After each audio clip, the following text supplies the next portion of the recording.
Hello again, everybody, and welcome into Gamecock Central Radio. Emerson Phillips joined by the captain, Carey Rich. Carey, a big week for Gamecock men's basketball. 2 huge victories for South Carolina.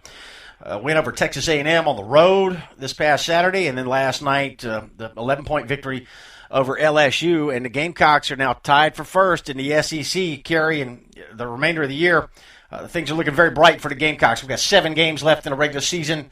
Certainly the Gamecock players and coaches can't get caught looking at the standings now, but if you look at them today, the Gamecocks are tied for first. Big week for Gamecock basketball. Big week for South Carolina. Going back to this past weekend, Texas A&M. Well, let's take it back a little bit further. I think when the Gamecocks started this 4-game stretch, most of us had it tagged as the toughest 4-game stretch of the year, and I think it'd be hard not to argue that it is indeed the toughest 4-game stretch in the league, in the season for South Carolina. When they got up to the slow start by not beating Georgia, there were some that gave up on the Gamecocks, thought the season was over with because they knew and understood the difficulties of going to Texas A&M. They understood the difficulties of playing a Ben Simmons-led LSU team, and of course Kentucky is coming to town on Saturday. So there was I like to say that a lot of the fan base became unnerved. But the one thing that I've always talked about, locker room and the sanctity of the locker room. The players and teams and coaches, they don't pay attention to the outside noise. They don't get into scrutinizing and trying to figure out and process everything that goes on in the win or loss. What they do is find a way to put themselves in a position to win games, and that's exactly what they did against Texas A&M. They knew it was going to be a tough environment. They knew that in order for South Carolina, the Gamecocks, to have an opportunity to win, they needed to do a few things. They needed to pack their defense. They needed to pack their rebounding. They needed to pack their free throw shooting. And for this particular game, they needed to pack their offense. That's surely what they did. And Cedarius Thornwell had 25 points, 9 rebounds, 6 assists. Michael Carrera added another 20. He's been unbelievable. P.J. Dozier had some big moments on the road. That freshman continues to get better. So it was a big, big Saturday. And I think that win, that success gave them confidence going into last night's game against LSU. The 3 keys I talked about going into the game against LSU last night. I thought, first of all, they needed to be South Carolina, that is. They needed to be really, really good offensively, meaning they needed to score baskets. They needed to score points because if you score points, what makes LSU so good is when Ben Simmons rebounds the basketball and he initiates offense. He initiates fast break opportunities. Well, there's an old adage. Well, there are 2 adages that I always like to apply to my commentary when it comes to basketball. If you don't want teams to play fast and play in fast break situations, then score the basketball. Because if you score the basketball, that slows them down. Because obviously they got to take the ball out. South Carolina did that, so they took it away. They took that away from Ben Simmons and LSU playing fast. Secondly, I thought they needed to feed off of the energy of the crowd, and it was a great, great crowd, great basketball atmosphere. And I do think this basketball team fed off of the energy of the crowd last night at the CLA. And lastly, I thought 2 of our players needed to come up big. I thought 2 of our players needed to at least return to form. Dwayne Notice and Lamonis Chikevichus.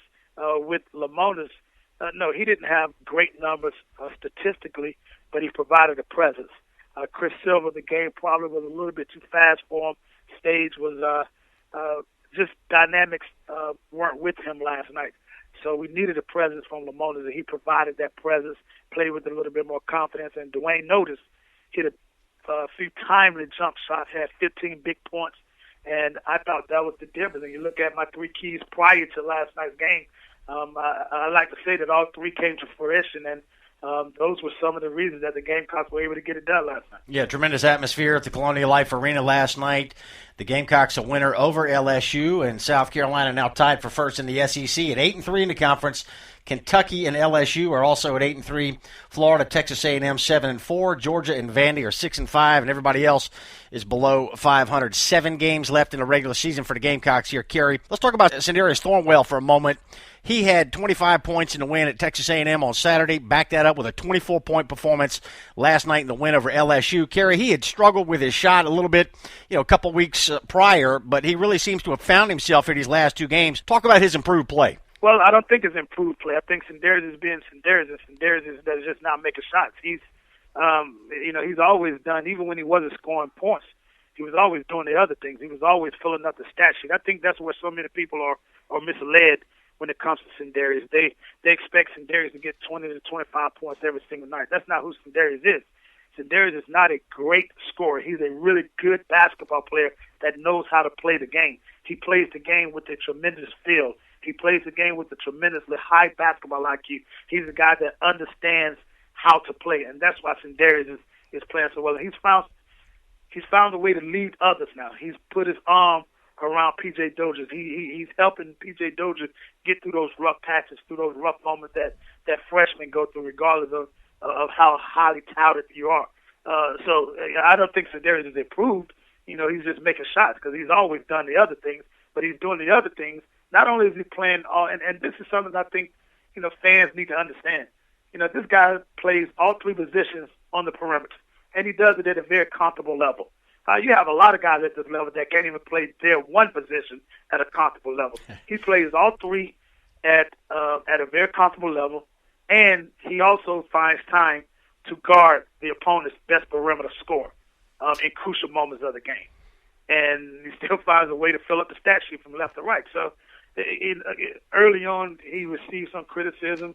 Many people didn't think he developed, which I think is absolutely ludicrous if you don't think a guy like Sindarius Thornwell developed from his freshman year to now. He had some injuries, and oftentimes when you're not an athlete, you haven't been injured before, you don't necessarily understand the impact, the residual impact it has on guys, especially when you're talking about, remember, we weren't talking about one knee, we were talking about 2 knees. We were talking about 2 knees that impact jumping. If you can't jump in the game of basketball, everything that you do is impacted in a negative manner.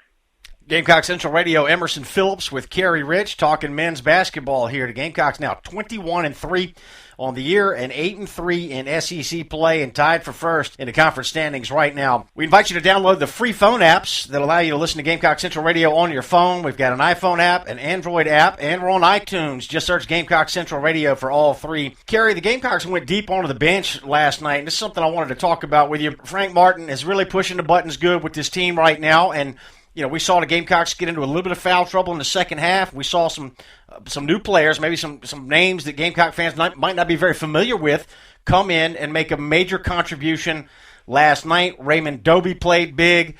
Jamal Gregory is a player whose role has increased as the season has gone on. So talk about the depth. The Gamecock bench outscored LSU 31-14 last night. Well, that's why you always have to trust the coach. I know as much as we as outsiders and spectators, I think we know the team and the players better than the coaches. I think last night was a testament that the coaches know the players better than we know the players. And Raymond Doby has been practicing well prior to last night's game. Now, none of them practiced well on Tuesday.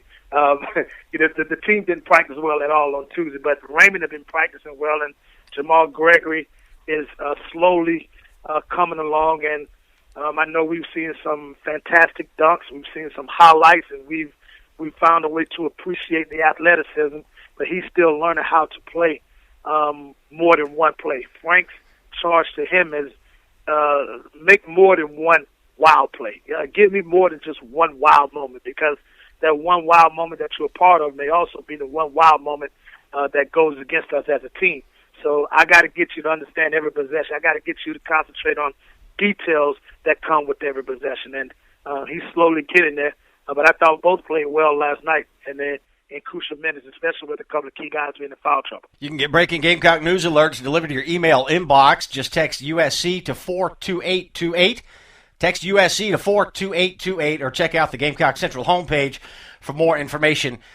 Carey, a tough test coming up on Saturday. We talked about this critical stretch of games with teams that are in the top half of the SEC standings, and the Gamecocks have already beaten A&M and LSU, but now Kentucky comes to the Colonial Life Arena for a noon tip on Saturday. So no time to rest on your laurels. The fan base feels really good about everything that's going on right now, and these last 2 wins have been important, but you got to get ready to play on Saturday. So how will the Gamecocks go about doing that?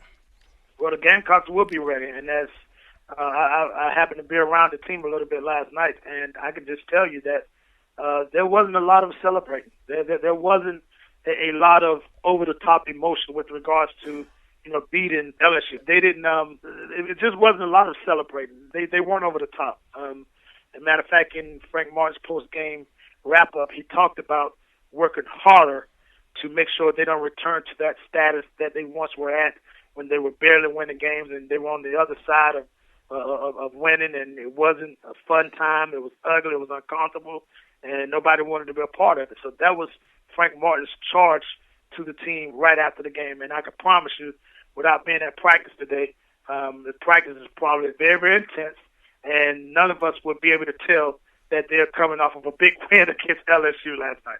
All right, it's Kentucky at noon this Saturday at the Colonial Life Arena. Next week, Tuesday night game at Missouri, and then next Saturday home against Florida. So we're getting down to the stretch run here, Carey. Gamecock basketball thinking about a possible SEC championship, and certainly looks like the Gamecocks are in the tournament right now, even though they dropped out of the AP poll last week, still sitting at 20th in the coaches poll, and now this win over LSU, could put them back in that AP poll next week. But, tournament hopes certainly very much alive, and I think Carolina, they feel like a sleeper team to me right now, Carey, a team that can make some noise in March. Well, and I don't want to project that far out. I think I'm around these guys a little bit too much, and just as a former player, my mind won't let me think that far out without understanding the importance of every single game, one game at a time, and that's where I'm at with this basketball team. They're going to continue to play one game at a time, and they're going to let the chips fall where they may after playing one game at a time. And I will tell you that, it certainly helps when you think about the best teams in the league. It helps that you have LSU at home. It helps that you have Kentucky at home. It helps that you have Florida at home. It helps that you're going to Missouri, who's struggling a little bit. It helps that you get Tennessee at home. It helps that you go to Mississippi State. You've already beaten them. So there are some things, there are some variables in the equation that certainly make you configure things just a little bit differently. But the reality of it is you still got to take care of business one game at a time. And, this team hasn't been able to do it at a sustained level over the years. So this is new to them. So how do they remain focused? How do they find a way to, concentrate every single game and play with that intensity, play with that fervor, play with the effort Frank Martin demands from his team every single night? That's a challenge. But the good thing about it is because they've won some games, because they've gone out and stolen a game against Texas A&M on the road, there's a confidence in place. There's a level and a degree of comfort that the guys are playing with right now. So the days of going into games hoping to win are no longer in existence. These guys are going to a game now expecting to win, and that's the big difference. All right, Gamecocks still got some work to do, but they have put themselves in an excellent position. Huge matchup with the Kentucky Wildcats coming up on Saturday, noon tip at the Colonial Life Arena. Carey, an exciting time for Gamecock basketball fans, man. We're looking forward to the remainder of the year. We appreciate your input as always. Thank you so much, Emerson. All right, that's Carey Rich. You can read his work here on GamecockCentral.com. He's a regular guest here on Gamecock Central Radio. For Carey Rich, I'm Emerson Phillips. We'll have more Gamecock men's basketball here on Gamecock Central Radio. Thanks for joining us.